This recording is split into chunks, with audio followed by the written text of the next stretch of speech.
in the end, you can really feel with the results that it's us, like 100% without an external opinion, or it's really, it feels good. Hello, you metal pilgrims, and welcome to the new episode of our interview series on our new channel MP2. And today I'm more than happy to welcome Bonny on the show once again. Melissa, how are you? Yeah, I'm good. Thank you so much for inviting me. How are you? Oh, all is good. All is perfect. It's been, what, almost a year since we last spoke, right? Awesome, and a lot has happened. First of all, where are you these days? Because I'm following you on Instagram, and you're like moving around all the time. I have no idea where you are. Right now, I'm in Denmark. Okay. I'm at home. Okay, that's good. Good. How are things there with the new variants and everything? It's pretty much back to normal. Actually, it's very, very nice. Like, especially throwing the mask away and being able to do everything normally. It's good. Yeah.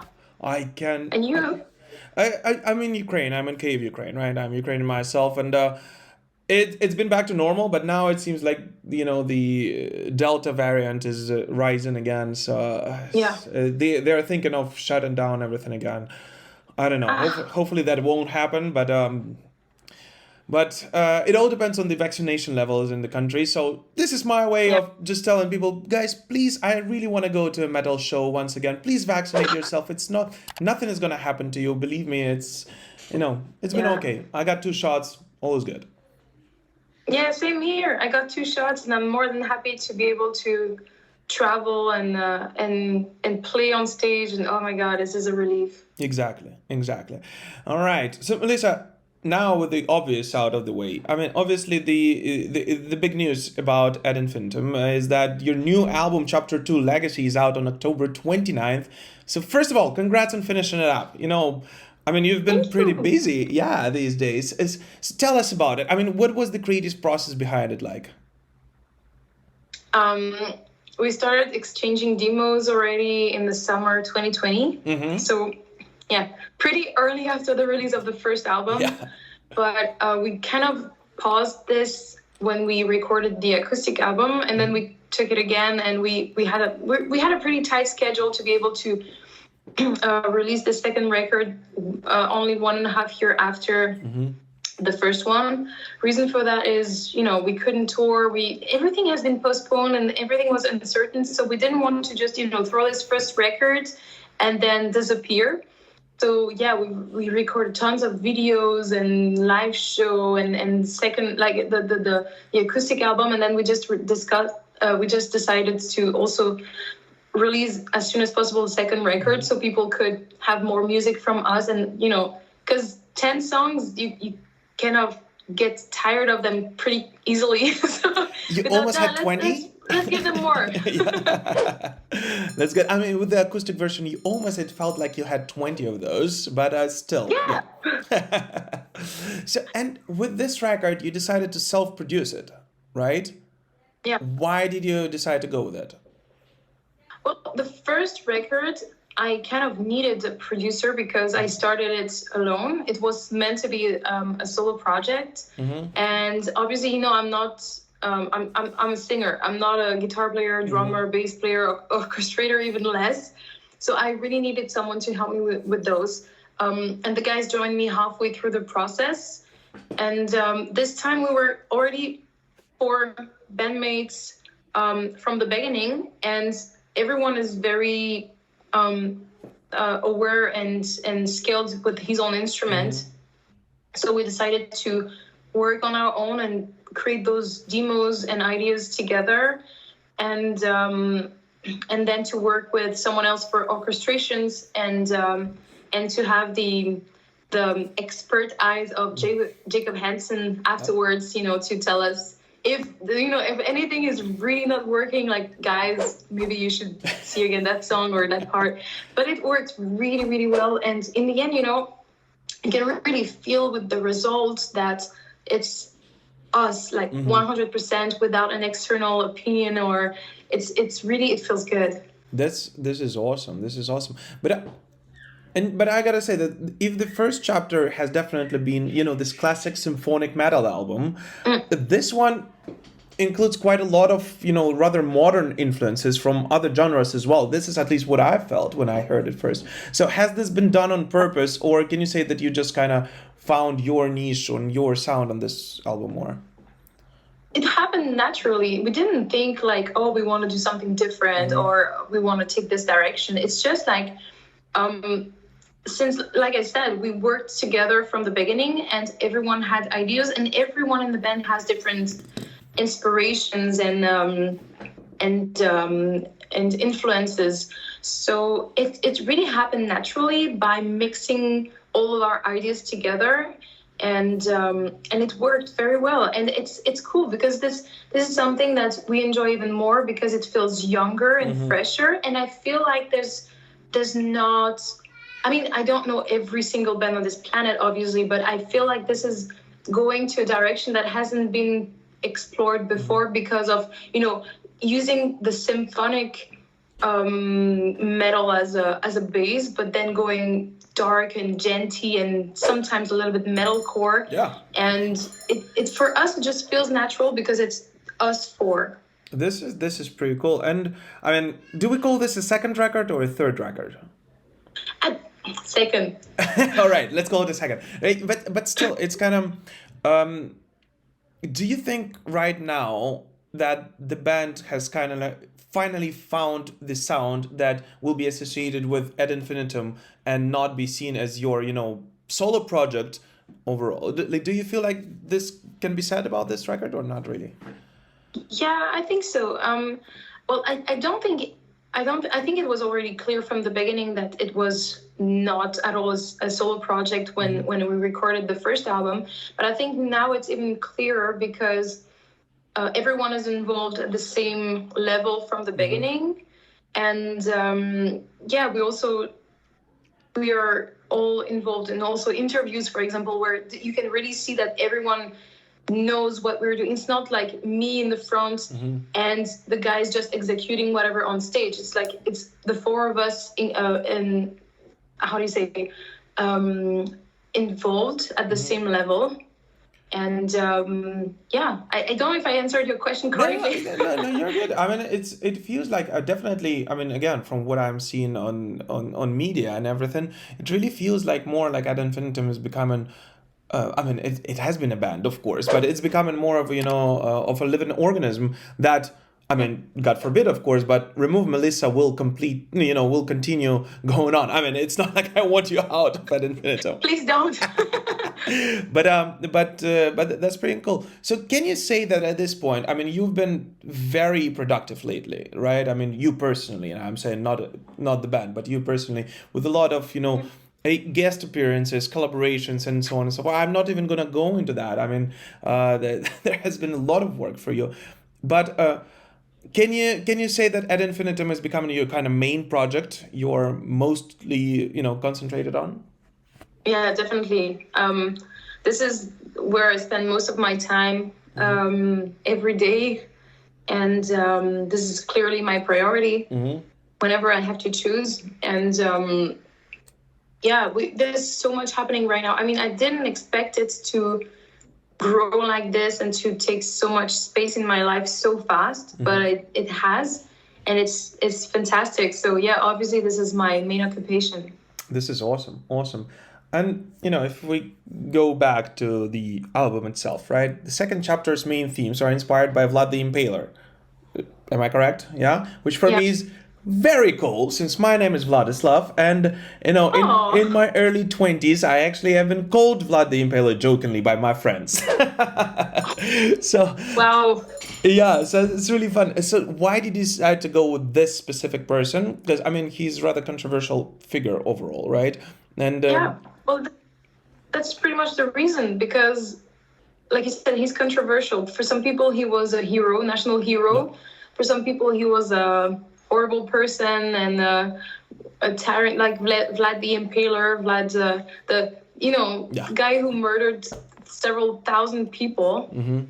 And for a lot of people, when you say Dracula, it makes you think about the vampires. So we thought there's three aspects that we can use for the lyrics of the album, and not only paint his picture as this bad guy, but also the human part of his personality, and also the myth born out of Transylvanian superstitions, which gave birth to Dracula, the Count Dracula. Yeah. So we thought that it's a never-ending source of inspiration for lyrics, and I had to choose. There's so much to say about him. I had to choose and to compress this into 12 songs, and what I did is I didn't make it into a history lesson. I really took what was interesting about him and about people around him, and tried to make it in a way that people can also relate to these stories, not make it too much like, so this happened, more like also a feeling, Yeah, makes sense. And was it hard to, it's your second album, and it's also a conceptual one in a way, right? So do you think you're kind of putting a harder task for yourself by, choosing to write these conceptual albums, or at this point in your career and your development, it doesn't matter for you, and you can comprise any lyrics into anything? I think so far it's been helpful because it forced me to dig into history and to learn some stuff, and then it really opened some doors to different themes that I would not have thought about for lyrics. But I'm not saying that we will do it for every single album. So far, we've done it because we like to do it. But maybe I don't know. I will not say today, yes, we will do it for every single album. Okay, makes sense. And what's the creative process in terms of music like?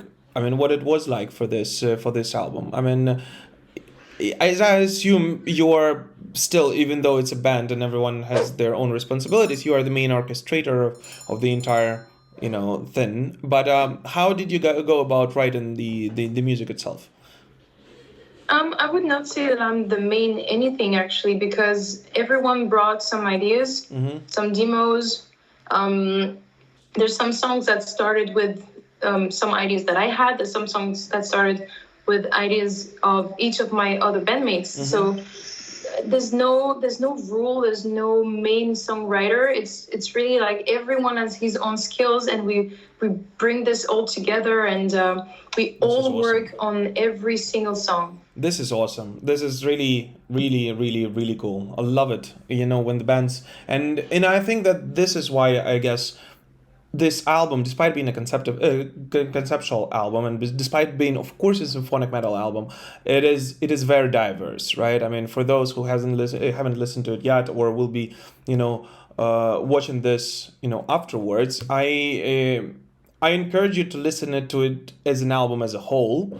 Yet, in a way, you can kind of pick a individual song, and from the beginning and from the end, and they will not sound exactly alike. This is just my personal thing about it. So, and speaking about individual songs, can you personally select the one or two which you just cannot wait to play on stage? Your Enemy, Animals, and Unstoppable. So why these three? Why did you choose these ones? For the energy, or for some personal connection with them? Yeah, because the energy is very, very nice. We've played we played the 3 songs on stage already, because we had the chance to play 2 festivals this summer. Good for you. And we just loved it so much to play these songs, because this is very live friendly, very nice to play on stage, and the response of the audience was great, and this is some of those songs that are really, if you want to get the crowd going, it's very good. This is awesome, absolutely. And speaking about live shows and everything, what do you guys have in store for us?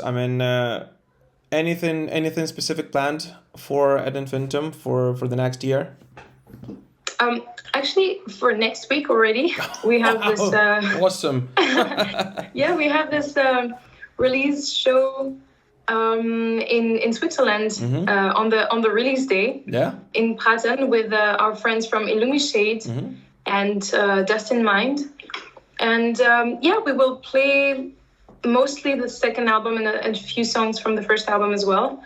We also have this online release party on November 6th. We recorded an entire show this summer in Germany with some special guests and very beautiful venue and nice lights and everything. So it really does look amazing. Awesome. And we have some tours planned for next year, but obviously it's so complicated right now because we were supposed to tour at the beginning of the year and it's been postponed before even being announced, and now we're just being patient and we're waiting to finally announce all the plans we have. Awesome. And while we're talking about live shows and everything, who are your personal biggest musical influences with whom if they could not say no, you would absolutely love to perform on stage together? You mean as a singer or as a band? No, as a band, as you as a band. Interesting. Well, I think we would love to tour with bands like we have quite a few actually we discussed, but I think that it would be a great match to tour with a band like Camelot, for example, or I don't know. It would be so fantastic to tour with. I don't know if it would be such a great match, but Ghost would be so cool. Wow. Yeah. Yeah. I don't know. I have plenty of ideas. The thing about Ghost, I mean, they kind of fit with everyone. I saw once Bokassa, Ghost, and Metallica together on stage. Opening in Madrid. So. Oh, okay. And it was an amazing show. I mean, I flew there for Metallica, but still. Yeah. But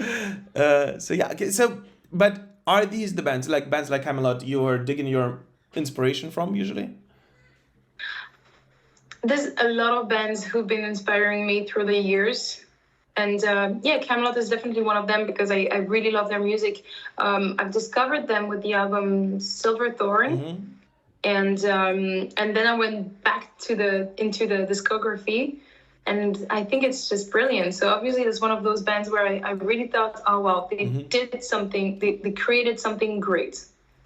That's awesome. All right, Melissa, I don't want to keep you here for too long. I assume you're pretty busy with a lot scheduled for the rest of the union. So just a couple of more questions and then and that's it if you don't mind. And just moving away from anything Ad Infinitum and just moving to Melissa Bonny specifically. What is your guilty pleasure in terms of music? Do you have one? I mean, what do you blast when no one is listening that you absolutely love, but kind of ashamed to admit? Oh my God! I listen to a lot of. I don't think it will ring a bell for you because it's French, but those musicals from France. There's two. Oh my God, I've never said this to anyone. Like that one with the umbrellas. No. One is called Mozart. Okay, I translated it into English so it's easier. But it's Mozart the Rock Opera. Oh, they tour in Kiev like every other week. What? Yeah, they come to Kiev all the time, but I've never been there. I thought it was a weird thing. Oh my God. Okay, interesting. Well, I love them. Really? And there's another one which is called the Sun King. Mm-hmm. And it's both. It's from France. They started everything in France and they toured France and Switzerland and I don't know, probably Belgium as well. Mm-hmm. And I love those songs. So sometimes, I just listen to all the discography. Yeah. This is really cool. I never thought. I thought it was just like a weird, pop symphonic thing. But now I'm gonna consider, going to a next show. Maybe with my wife, for a date. Awesome. And the last one for today.